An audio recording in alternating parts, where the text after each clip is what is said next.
Yeah, this is your Captain smAsho. Please keep your head and arms inside the flight at all times. Be cruising at an altitude of between 60,000 kilometers and 60 meters at an airspeed of between light speed and 800 miles per hour ground speed. That said, once we reach cruising altitude, please continue to keep your head and arms inside. Enjoy the flight, but don't enjoy the cosmic rays. Anybody who's got lead hats will let you know when we're at altitude. And in related news, we've got a Virgin Atlantic flight that just flew over some people's heads yesterday. Some people a little close to home when it comes to the smAsho channel. And they did so at over 800 miles an hour because of the jet stream. Yes, oh yes. A bit of fast-moving air. I checked that out on windy.com this morning, and it was 243 miles an hour at 9,000 feet. 9,000 meters, rather. So, yeah. Serious 250 millibar wind going on. And they did not crack the sound barrier, people, because that's ground speed, not airspeed, if that makes sense. And also keep in mind, speed of sound does vary with atmospheric pressure. A perfect time for some weather tutorial. Check it out. Here's the northeast. You can see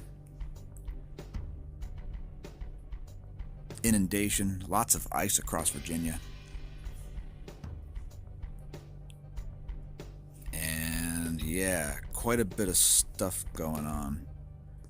That line of storms over Illinois is awfully sketchy looking.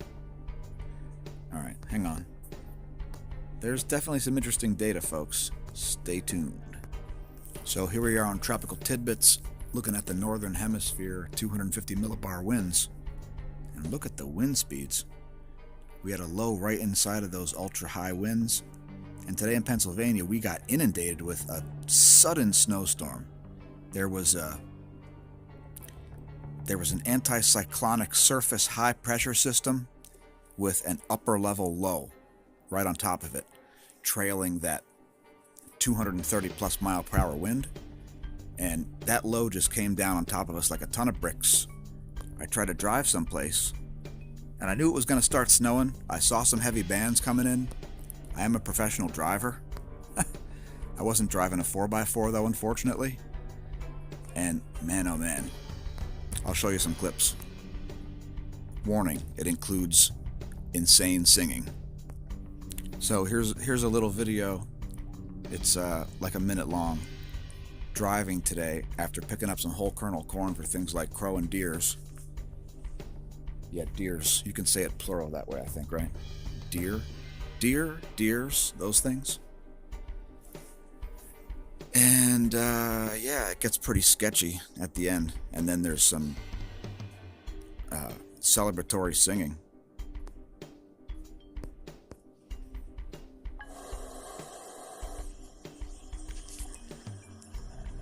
This is I-78 near Hellertown, PA. That is South Mountain right there.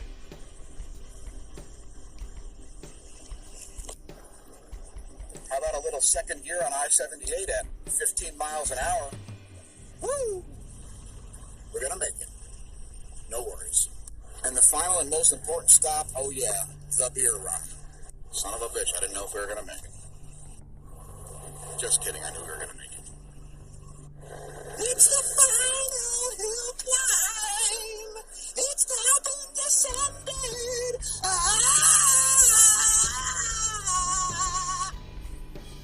Oh, we survived. Cheesesteaks are eaten, and beer is being drank.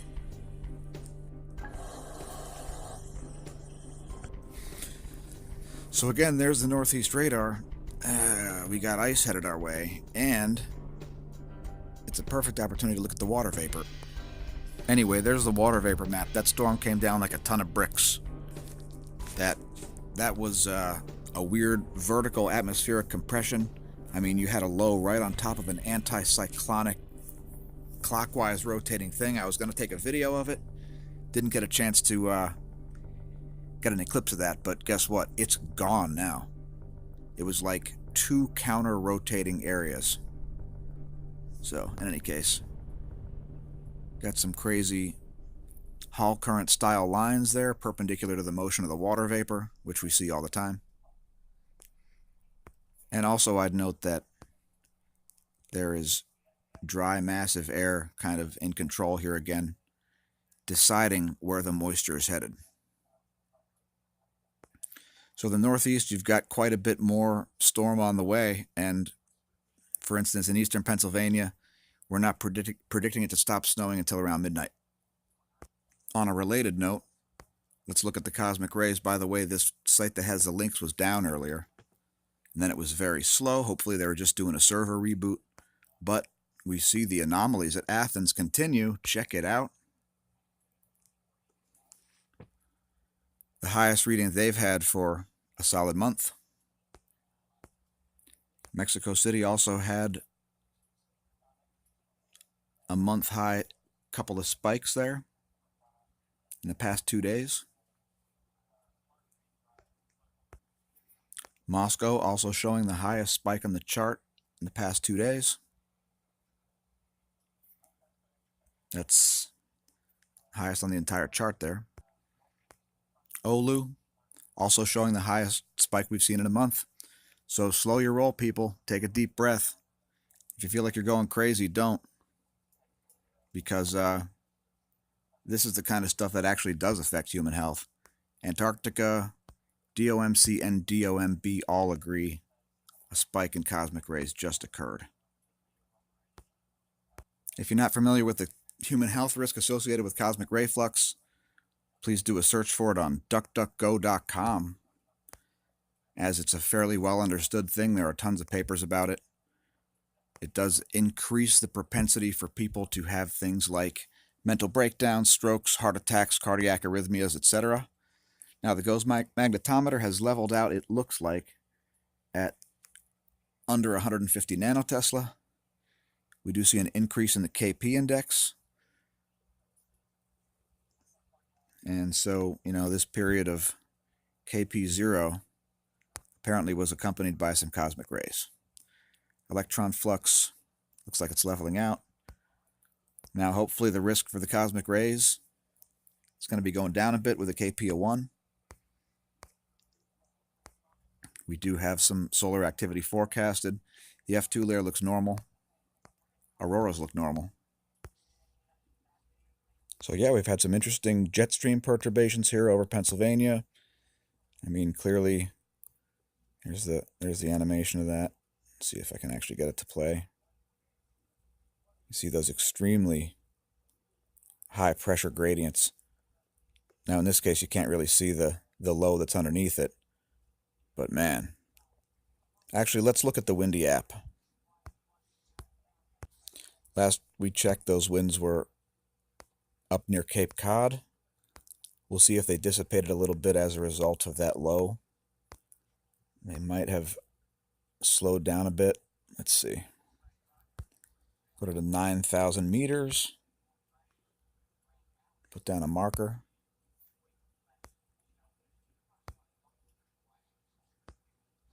And then strangely, I got to move the map.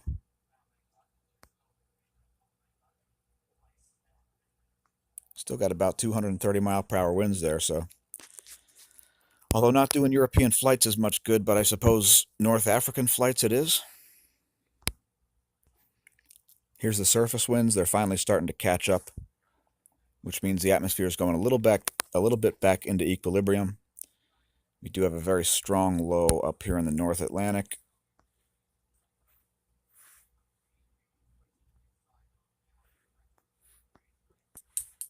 The windy app does also show real-time lightning. So we see some lightning storms going on down in, looks like Tennessee, South Carolina, Georgia rather, Alabama.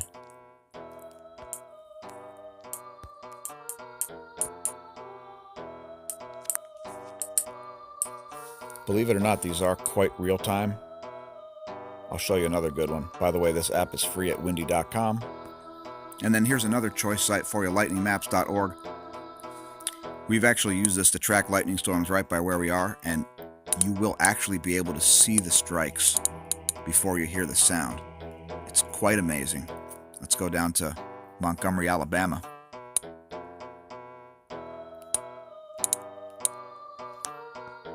If you zoom all the way into where the cell is, it's quite impressive. If this area is flat enough, and it must be since there's an airport right there, you will actually see the shock waves spreading out. And you could do things like make atmospheric pressure measurements based on the amount of time it takes.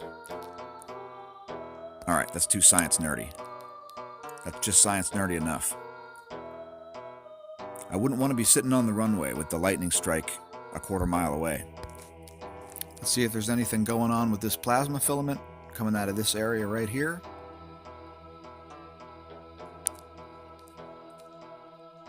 We made a custom animation that only shows today's activity. See if we can zoom in a little bit by moving it over. I think right about there.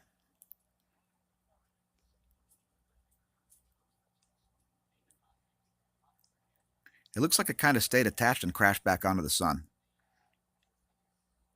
Anyway, time to go build a snow fort. And remember, when you're getting hit in the eyeball by a snowball, don't drink. And if you drink, don't get hit in the eye by a snowball. And don't drive.